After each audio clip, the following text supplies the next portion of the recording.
In the 1830s, Professor Jonathan Baldwin Turner of Illinois College began a political movement calling for the creation of agricultural colleges. On July 2, 1862, President Abraham Lincoln signed the Morrill Land Grant College Act.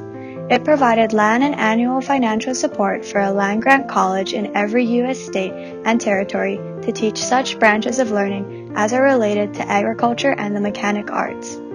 A second Morrill Act in 1890, aimed at former Confederate states, required each state to show that race was not an admissions criterion or to designate a separate land-grant institution for persons of color.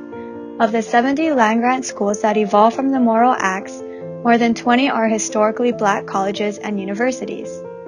In 1887, the Hatch Experiment Station Act established experiment stations, and new farmers' institutions provided a means to convey the results of their experiments to farmers.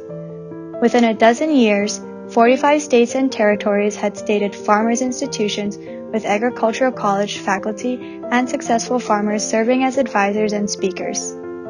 The Smith-Lever Act of 1914 established cooperative extension services associated with land-grant universities to inform people about current developments in agriculture, home economics, public policy, 4-H, economics and coastal issues, and to teach farmers new agricultural techniques.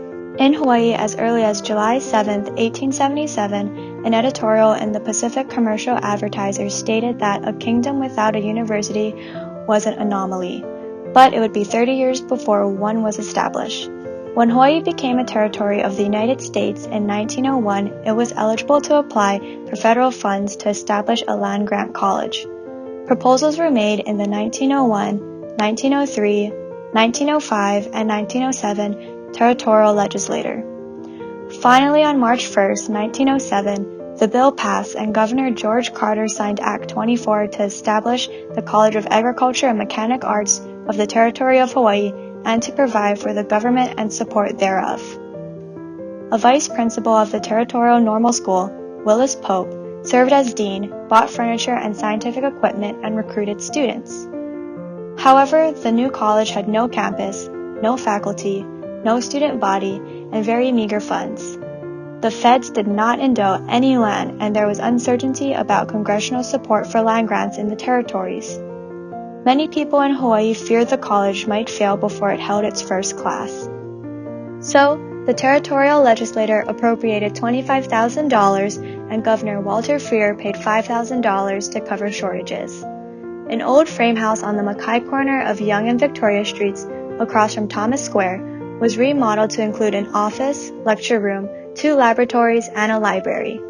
The following year, a new building was erected with classrooms, offices, and labs. With 5 boys from the agricultural class at the Territorial Normal School, the college met the federal requirement of a student body in order to be eligible for Muriel Nelson's appropriation. For a permanent campus, North Kona, Mountain View, Lahaina Luna Seminary, and Waianae Oahu were proposed. The legislature, however, wanted a college closer to the center of wealth or culture.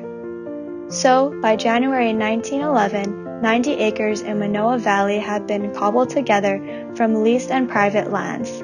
The first building was a shed to house mules, feed, and implements, and was constructed with, quote, whatever materials were found on the grounds. In 1912, classes began in Hawaii Hall, despite the fact that it lacked some doors, plumbing, and electrical connections. Some roads were so muddy that President Gilmore used his horse and buggy to pick up faculty. Squatters had to be removed from campus grounds. Cows from neighboring dairies wandered through. Gilmore was well aware of the need to demonstrate that the new college was capable of meeting the expectations of the legislature and business community, to provide a formal education to qualified students, conduct research, and render service to the agricultural community territory-wide. In the first 2 years, extension programs reached 600 people. Funds for experiment stations and cooperative extension services came to Hawaii in 1928 with the signing of the Hawaii Act. In 1960, UH finally received $6 million endowment in lieu of the land it was promised in the 1862 Morrill Act.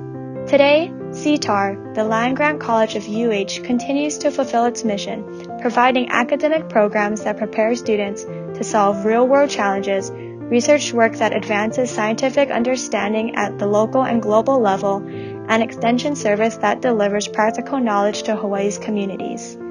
Each year, CTAR has over 1 million contacts with Hawaii residents. We strengthen local families and communities, food and agricultural systems, the economy and environment across the Hawaiian Islands. Mahalo for partnering with us.